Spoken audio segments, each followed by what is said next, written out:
One of the things that I learned very late about what could have been done, my father worked for an aluminum plant for Mm, years. mm, And it wasn't until the very end that I realized my dad worked for this aluminum plant for 30 years. oh What are wow. the effects of aluminum on the body, the brain? Yeah. And it wasn't until then I understood the impact of what that was having on his early dementia, Oh wow. what the impact that was having on his gut, Yeah. on his overall health. And Wow. so, as and this is why I always tell people there's always room to learn. And it wasn't until the end that I actually saw it myself too. So, Wow. Yeah. super critical. And these things, it's the experiential knowledge that we gain. First of all, taking care of our own health, loved ones. It adds that extra dimension, at least in my experience, that Yeah. extra dimension of not only do I know this, cognitively, Yeah. but there's a gut sense that of the importance of knowing this. Yeah. And so that's what experiential knowledge, tends to bring. There's a sense, there's a gut sense of understanding that, hey, this is important and important for this reason. Yeah. This is not just a simple fact to memorize, et Right. cetera.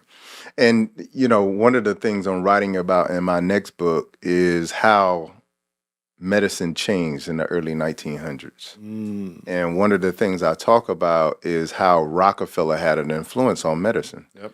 And one of the things you can go back and look up and look and sort of get an understanding of how they went about this is something called the Flexner Report. Mm, They created this report where they went around to all the medical schools just to hmm. see how they were practicing in different. And based upon this report, they decided that 80% of medical schools needed to be shut down. And Mm, then he donated the equivalent of $1 billion to what is known today as GEB, or the General Education Board. hmm.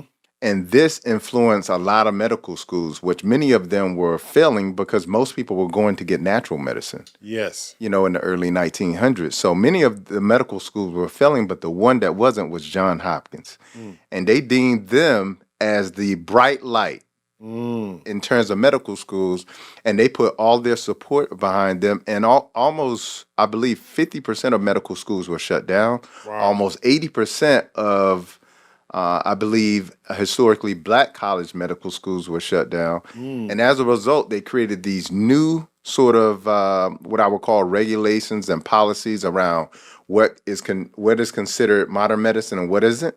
And as a result of that, now you see the modern medicine practice that we have today. yep. Now, what isn't talked about is that some of the first vitamins that were, discovered were discovered, and they were discovered out of oil byproducts. Mm. And so when you look at some of the first vitamins, they were the byproducts of oil products. And everybody Wow. knows that Rockefeller is Oh man, yeah, yeah. oil man. Well, to And so chemicalize many that. of these things were implemented into the Yeah. hospital. And then the next practice was nothing can be prescribed if it's not a patented drug. Yep. This eliminated That, anything that was actually plant based to be used because you can't patent nature. that's right. And so as I'm realizing this and understanding, like, this is where we took a wrong turn, because you start to look back, you like, how did we get here? Yeah. What Well, it was a controlling effort. Didn't he team up with Carnegie he also? did. Yeah. Yeah. And so it was a control. It was a power move, is what it was. I Yeah. mean, and the people that were in medicine, they were just doing their thing without really controlling their industry, their Right. environment. Yeah. So what obstacles, if any, have you sort of experienced as you started to implement a food medicine approach with your cardiac patients? It was really the terrain as I see it, and I think I still see it as a terrain. So, for example, if one were to go and you see a wooded area you're exploring, you're gonna say, "I'm gonna trailblaze. I'm gonna build a subdivision or build a road." The obstacles are the natural terrain, and so what I came across when I started promoting plant-based nutrition was the terrain. So by that I mean the following. So after I had my revelation, my health changed. I started with patients. I said, okay, I remember one lady. She was a diabetic, and she came in a wheelchair, and She was just discharged from the hospital. I was seeing her for the first time. She was on 21 medications. She had some arthritis. She was on oxygen. She had came in with a UTI, whatever. So they came to see me. She had an ejection fraction of 10%. The percentage of her heart was beating 50% or greater is normal, as you know. And And tell the audience what is considered heart failure? so What congestive ejection? heart failure is really a physiological process when your heart does not circulate blood Yep. commensurate to your body's needs. So, for Yes. example, if you need to circulate, let's say, a gallon worth of blood every minute to deliver oxygen and nutrients to your body, and your heart's only able to circulate half a gallon, then your heart has to beat twice as fast, Yep. or you're going to get tired, with half the distance. Which eventually causes the heart to enlarge because it's Cause the heart overworked. to enlarge, overwork, so it has to beat faster, overwork, so it gets weaker. So it only goes down from if it needs a liter, then it goes on to 500. It's working to produce a liter, then it weakens to where it can only do 250, and so on and so forth. Yeah. So it's just the inability of your body to circulate blood adequate to your needs. Yep. So her body was doing it like only 20% of what it should be at an ejection fraction of 10%. And she had already had 4 vessel bypass. She had already had about 3 or 4 stents, and the heart was still that weak. So she had pretty much undergone everything medicine, quote unquote, medicine could offer. So anyway, she willed in, and she was on oxygen. She felt bad. So the husband brought her in. So I looked at all the medications, thought to myself, I said, so do you have a juicer? And he said, well, yeah, I have a juicer, because they were the age back in the Jack LaLanne juice and all that. Yeah. They had one sitting in the box that never opened. I have one. Yeah. So I said, okay, here's what I want you to do. Roll out some juice recipes. For the next 10 days, I want you to not eat, just drink these cold pressed juices. I'll talk to the phone, need to wean medicine. She came back, we had a couple of phone conversations, weaned a bunch of medicines, walking, talking, laughing, no oxygen, no wheelchair, etc. 10 days. Yeah. Now, point I'm making is this. So that was one of many examples of how effective the treatment was. Yeah. So the treatment itself was very effective. Yeah. Where was the difficulty? The difficulty is that patient, like many other patients, after a certain period of time, go into their communities. Where am I going to get this food from? This, that, and the other. Oh, how about family meetings, get-togethers, church meetings, this, that. Yeah. So the terrain was the challenge. In fact, even sending people to go and get food, because we didn't have a restaurant then. Yeah. It was like, okay, go and get this. What do I find the healthy stuff? I went to such and such restaurant and I ate vegan, but it has oil and stuff in it. Of course. So the terrain, the environment, family, friends, social environment, workplaces. Because everything we do is built around eating food. That's exactly right. So that's been the biggest obstacle that was certainly early on. Yeah. And it still remains a formidable obstacle. Now, things we've done to sort of counter that, we put a restaurant and grocery store in our center. We put together an online community.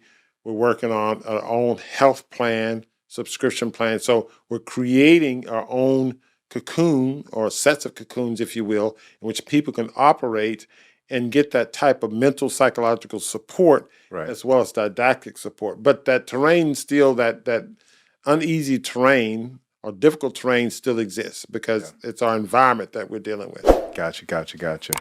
And so, as I was telling you, when we've talked before, I own a tropical fruit farm, and I started this journey about 13 years ago as opposed to your 2 decades ago. But roughly 70% of what I eat is raw. Yep. And there was a span of a year or two where I ate 100% raw. Yep. And I did a lot of fruit fasting, juice fasting, water fasting. Yep. And I'll tell you, during that period of my life, I felt exactly how you did. I felt like when I was walking, like I wasn't touching the ground. I felt this elation or happiness as if opioids were just being constantly produced in my body. That's right. I've never felt that way before in my life. Could you share with the audience why it's so important to incorporate foods in their raw, original state in their diet? I remember we were on an online community thing, and a colleague of mine, she's a plant-based pediatrician. She was actually giving a lecture to our community. Yeah. and she said something that I thought was quite profound. And she says that the food carries information to the body. Indeed, it does. And the thing is this: if you think about and it's, Genesis 1:29, we talk about that, and it's God's original diet. There's none before that. The whole concept of first mention is there, Yeah. and so that's what's designed for us to eat. Now, the food that we consume, let's say a leafy green plant of some sort that's taking radiant energy from the sun, is taking molecules from the air, is taking soil, it's taking water, and all those things are going through the plant, All the elements. all the elements, and we consume the plant. That element is preparing that plant rather is preparing those elements. I mean, we can eat the soil, we can, I guess, get sun. We do get sunlight and vitamin D. We're nourished by the sun directly, but there's a aspect of what we consume through the plant Yeah. that's prepared in a certain way. Water, for example, the plant-derived water is going to be the best water you can get. 100%. Yeah, because it's gonna be Structured water. structured water. Yeah. And Doug Graham talks about eat your water. Yep. And so that example, in terms of which is probably the most important nutrient other than sunlight that you get, plant derived. So plant derived nutrition is going to be key.